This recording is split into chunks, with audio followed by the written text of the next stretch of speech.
सद्गुरुनाथ महाराज की जय। महायोगी स्वामी उमानंद सरस्वती की जय। श्री गुरुगीता हा गुरुभक्ती योगाचा मंत्रराज आहे। कलियुगा संसार सागर तरून जाण्यासाठी हा महामंत्र गुरुदेवांनी स्वाध्याय म्हणून दिला आहे। श्री गुरुगीतेतील संस्कृत श्लोकांचा अर्थ महायोगी स्वामी उमानंद सरस्वती यांच्या श्री गुरुगीतार्थेश्वरी या विवेचनाच्या आधारे आपण जाणून घेत आहोत। आजचा श्लोक आहे 105। गुरुची पाखर। मुनिभिपन्नगैर्वापि सुरैर्वा शापितो यदि कालमृत्युभयाद्वापि गुरु रक्षति पार्वती। हे पार्वती, मुनी, नाग, सर्प किंवा देवदेवतांनी जरी शापिले तरी त्या शापापासून तसेच काळ, मृत्यू यांच्या भयापासून गुरु रक्षण करतो। भक्ताचे गुरु वेळोवेळी कसे रक्षण करतो ते हा श्लोक सांगतो।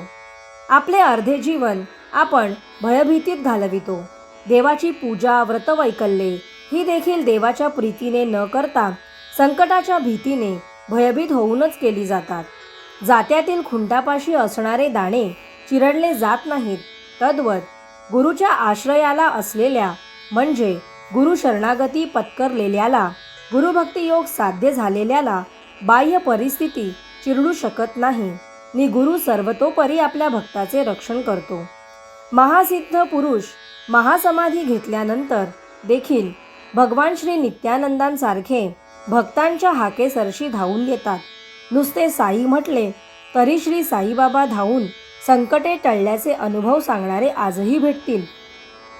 तपस्वी मुनिजनांना वाक्सिद्धी प्राप्त होते व त्यांचे शब्द खरे होतात। तापट तपस्वी त्यांचा अपमान झाला, आगळीक झाली तर चटकन शाप देऊन टाकतात।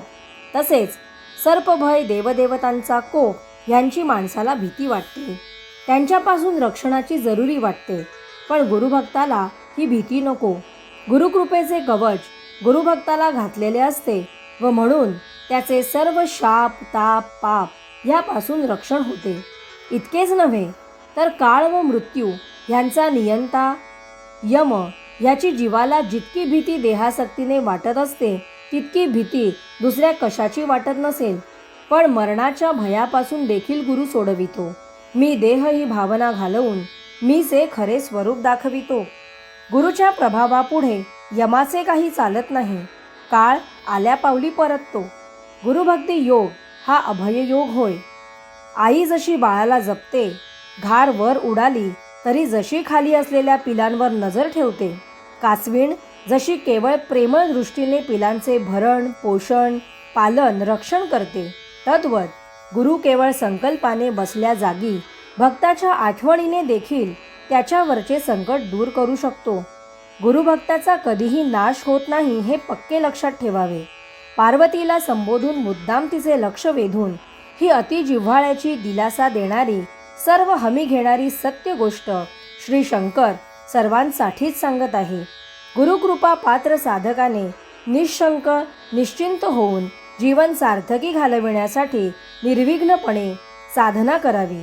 गुरुप्रीती आहे तेथे भीती कदापि वास करू शकत नाही। अनुभूती घेण्याची ही गोष्ट आहे। सद्गुरुनाथ महाराज की जय।